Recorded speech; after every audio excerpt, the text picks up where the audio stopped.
The Cambridge English Advanced exam has long been a favourite amongst students applying for university in England.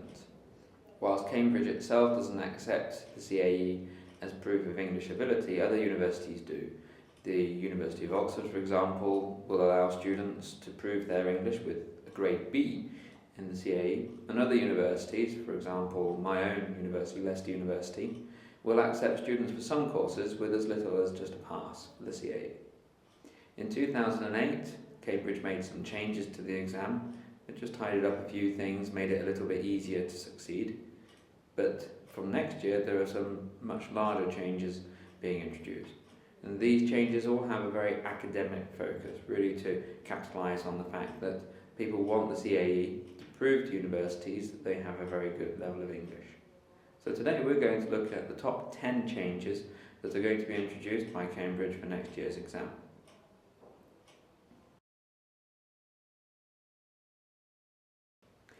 So first of all, the exam itself is going to be shorter by 45 minutes. It used to be 4 hours and 40 minutes long, and now it's just under 4 hours long.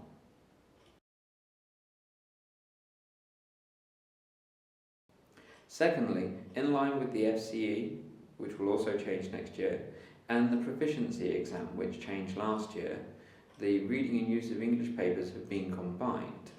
Now this new combined paper is where we see the drop in the length of time for the exam as a whole. There's only going to be 1.5 hours available for this paper, but the number of questions has been reduced from 84 to 56.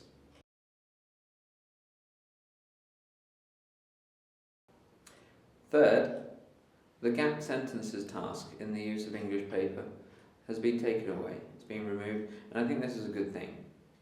It wasn't really fair that students had 5 questions, they had to write a total of 5 words, and each question was worth 2 points. If you look at any other part of the test, you didn't have to write that little and get so many points. So it's good that they've taken that out. Fourth, part 6 of this new combined reading and use of English paper is a completely new task. It's called the cross-text multiple matching task. You're given 4 pieces of writing from different sources, but all linked by theme. And then you have a series of questions that test your understanding of the opinions and attitudes of the writers. And this is something that students will have to do if they go to university and they study a humanities course or something like that. So again, it's really focusing on the academic side.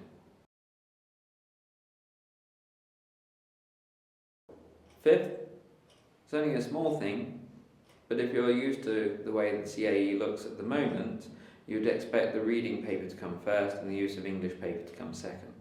Now that they've been combined, the use of English paper comes first.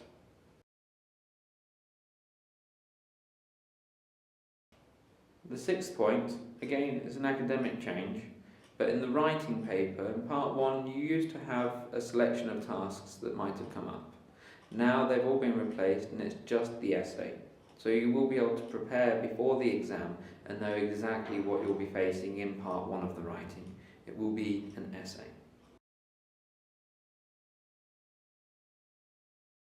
And the 7th point is also a very useful one for those of you preparing for the CAE.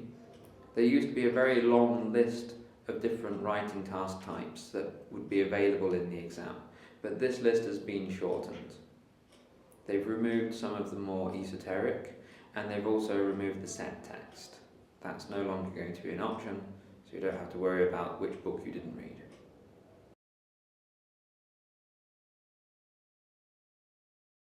Eighth, and sticking with the writing paper, the number of words that you have to write has now been made consistent across both parts 1 and 2. In the past, part 1 was a little bit shorter, part 2 had a different word count, but now it's been made a little bit simpler to follow. You have to write between 220 and 260 words for both parts 1 and part 2.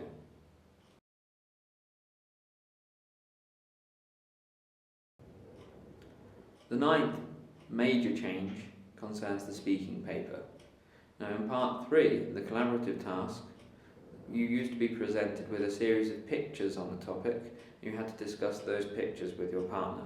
Well, the pictures themselves have been removed now, and each one will just be a bullet point related to the topic, so it's a little bit easier to understand what you have to talk about.